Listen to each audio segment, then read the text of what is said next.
ভাবি আছেন? কি? ভাবি কে? আমি বরের বন্ধু। ধুর, বউ তো আমার ভাবি হবে। ও আসতে বলো। আসুন, আসবো? প্লিজ আসুন।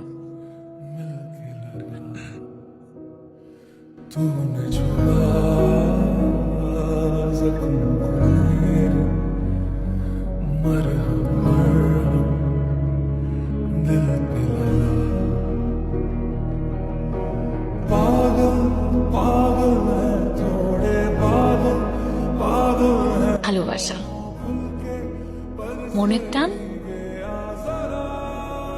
শুনো, ঈদের ছুটিতে আমি তোমার মার সাথে দেখা করতে তোমাদের গ্রামের বাড়ি যাব। কেমন হবে বলো তো? তোমার বিয়েতে তোমার বন্ধু বরযাত্রী হয়ে আসবে তো? আমি বোধহয় সবসময় মিথ্যে কথা বলি। তুমি আমার সবকিছু। যদি আমি বিয়ে করি, তোমাকেই করব।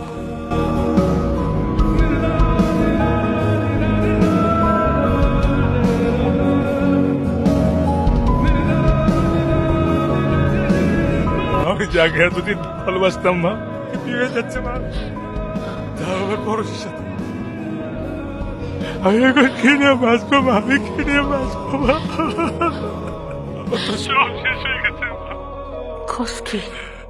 আমার সাথে এরকম ছলনা করবে আমি জীবনে ভাবতে পারি না। আজকে যখন দুপুরে কথা হচ্ছিল তখন বলছে যে আমি রেখে একমাত্র বেঁচে থাকার অবলম্বন। এগুলো মিথ্যা কথা বাবা, কেউ ভালোবাসে না। তুই আমাকে মাফ করে দাও। তুই এই কথা কেন করতেছ বাবা? তুই বলছিলেন আমার কাউরে না দেখে মন না দিতে, আমি তোর কাছে শুনি না। তুই পরশে দে, আমি পরশে বুঝাই কই। ও তো আমাকে ভালোবাসে না মা, ও তো ভালোবাসে না, আমাকে ভালোবাসে না। ও তো আমার সরলতার সাথে ছলনা করছে। আমি কি করবো মা? আমার বেঁচে থাকতে কষ্ট হইতেছে মা। আমি থাকবো না এই শহরে, এই শহরের ছলনা বুঝছি তুই থাকবো না। তোমার কাছে চলে আসবো, আমি তোমার কাছে চলে আসবো।